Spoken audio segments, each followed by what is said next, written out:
Hi, welcome to my channel Preeti Talkies. Today's recipe is pepper garlic curry.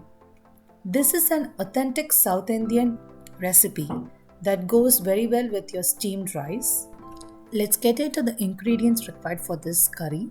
Here I have 2 teaspoon peppercorns, 1 teaspoon cumin seed, half a teaspoon fenugreek seeds, 1 teaspoon raw rice, 1 tablespoon tur dal, 5 garlic cloves, 1 red chilli and 2 tablespoon coriander seeds. Since these are big garlic cloves, I've taken 5. In case you have small ones, you can take up to 8 to 10 garlic cloves.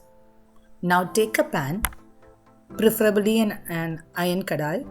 Add 1 teaspoon gingerly oil. I'm using a quarter teaspoon measuring spoon here. Now add the coriander seeds. Adding coriander seeds first in the oil ensures that the seeds are getting roasted well.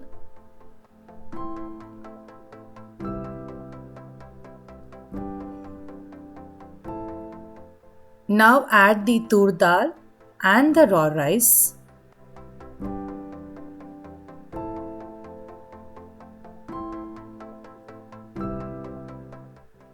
Roast them well.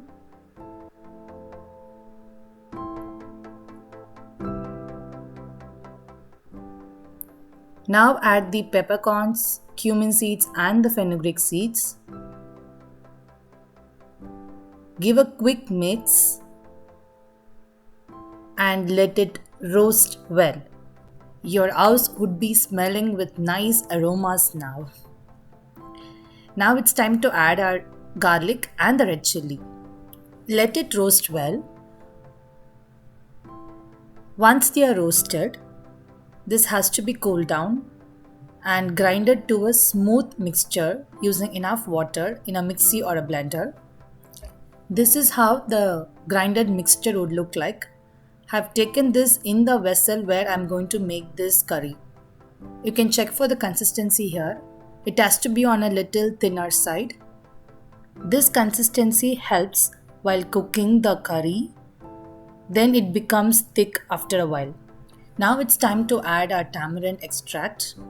This is about a lemon-sized tamarind soaked in half a cup of water.